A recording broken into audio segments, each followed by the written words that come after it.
السلام علیکم ورحمۃ اللہ وبرکاتہ۔ خواتین و حضرات، ہمارے معاشرے میں جہاں اور بہت ساری ضروریات ہمارے ساتھ جڑی ہوئی ہیں، ایک ضرورت نکاح کی ہے جو ہمارے ساتھ جڑی ہوئی ہے، اور ہر مومن کے ساتھ اللہ تعالیٰ نے اس ضرورت کو جوڑا ہوا ہے۔ بلکہ رسول اللہ صلی اللہ تعالیٰ علیہ وسلم نے نکاح کے متعلق ارشاد فرمایا ہے، النکاح من سنتی فمن رغب عن سنتی فلیس منی، کہ نکاح میری سنت ہے، جو میری سنت سے انحراف کرتا ہے وہ ہم میں سے نہیں ہے۔ تو اس لیے شادی رسول پاک صلی اللہ تعالیٰ علیہ وسلم نے حکم دیا ہے کہ وہاں پر شادی کرو، وہاں پر نکاح کا پیغام بھیجو، اس عورت کے لیے پیغام بھیجو جو عورت تمہیں پسند ہو۔ تو پسند کی شادی شریعت سے جو ہے یہ ثابت ہے، اس لیے پسند کی شادی ہوگی تو آگے معاشرہ بڑھے گا، اور آگے معاشرہ پھلے گا پھولے گا، آگے نسلیں چلیں گی اور نسلیں آباد ہوں گی۔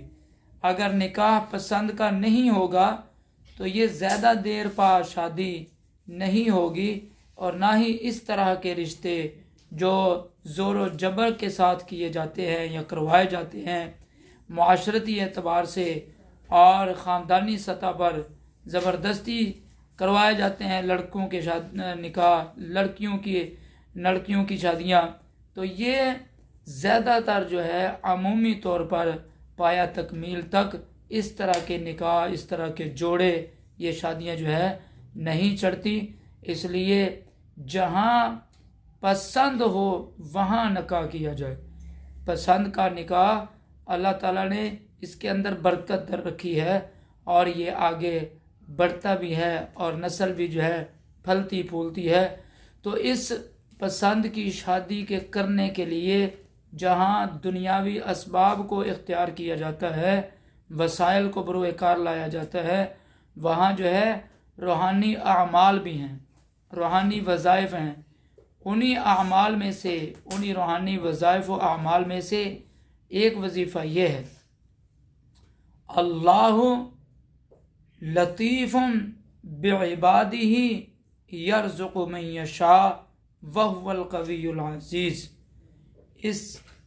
اس آیت مبارکہ کو روزانہ 313 مرتبہ پڑھیے، اللہ تعالیٰ پسند کا نکاح بھی عطا فرمائیں گے، شادی بھی پسند کی اللہ تعالیٰ فرما دیں گے، اور اس کے ساتھ ساتھ جو ہے وسیع تر رزق بھی اللہ تعالیٰ عطا فرمائیں گے۔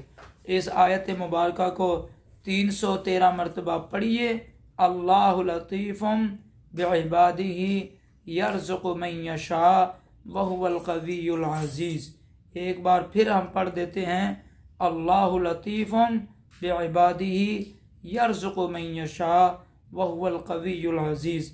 پسند کا نکاح بھی اللہ تعالیٰ فرمائیں گے پڑھنے والے کا، اور اسی طرح اس کو اللہ تعالیٰ اپنے خزانی غیبی خزانوں سے اللہ تعالیٰ اعلیٰ درجے کا رزق بھی عطا فرمائیں گے۔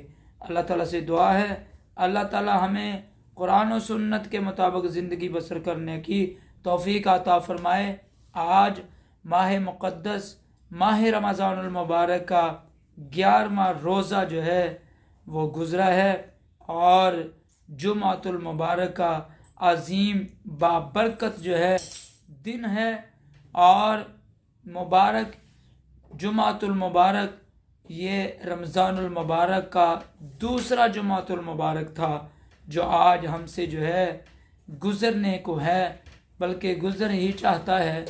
اس لیے ہم ان عظیم گھڑیوں کے اندر آج کی اس رات کو یہ عمل کریں، وظیفہ کریں، انشاءاللہ تعالی اس عمل کی برکت سے اللہ تعالیٰ جو ہے ضرور ہمارے جو ہے لیے آسانیاں پیدا فرمائیں گے۔ وما علینا الا البلاغ المبین۔